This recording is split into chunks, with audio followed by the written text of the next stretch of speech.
I am so glad you are here.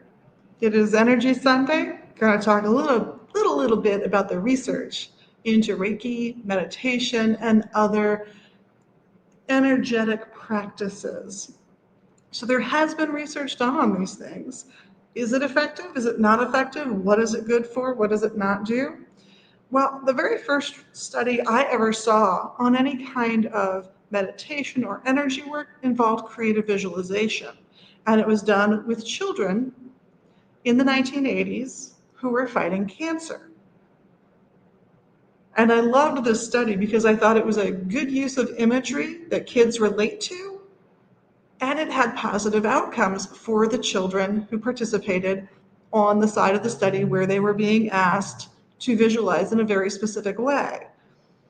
So the keys there to me are how effective and easy it is for the person to grasp the visualization, and then what the outcomes are. And then can we broaden the scale of the study, do larger studies, replicate that research and show more positive effect. The catch is the visualization that worked for those kids wouldn't work for children today. So you have to find an equivalent visualization to be as effective. So in case you're curious, the visualization that was used then was Pac-Man. And Pac-Man was their immune system eating cancer cells. And if you've ever seen a Pac-Man game, you'll understand when it was incredibly popular, why that could be an effective form of energy work for those children.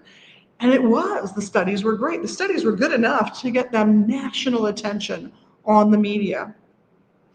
There have been studies before then, there have been studies since then. Mixed results, absolutely.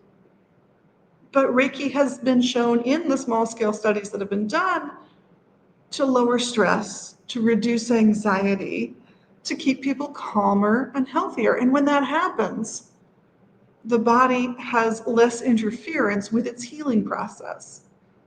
So while we are sort of going a couple dominoes back in the process of healing when we're employing Reiki or other energetic methods to enhance our healing experience and our getting through whatever illness we've got, we do see really positive results. The key is effective work. If you feel Reiki is bunk, it's not going to work for you. If you can set aside those feelings and invest in the experience, it's sort of like going to a theater production or going to a movie. If you invest yourself in the plot line, in the characters, in the story, all of those things, you have this amazing visceral experience of the whole thing. If you sit there the whole time and play MST3K, where you're criticizing and you're examining and you're sort of trying to analyze as you're experiencing it, you lack that experience of the immersion within it. So my suggestion, if you want to try energy work, but you're not quite sure if you're ready to make that leap, is it really believable, is when you're in it, be truly in it, 100% in it. Don't analyze, do nothing with those frontal lobes, just be in the experience, let it overtake you, let it do what it can do for you. You can analyze it later. You can look at the other side of it later, and do be critical, do analyze, but analyze it after the fact, not during the experience. If you spend all your time in a meditative state going, but I need to get my groceries and I need to do some laundry and you're not meditating. The same is true with any form of energy work.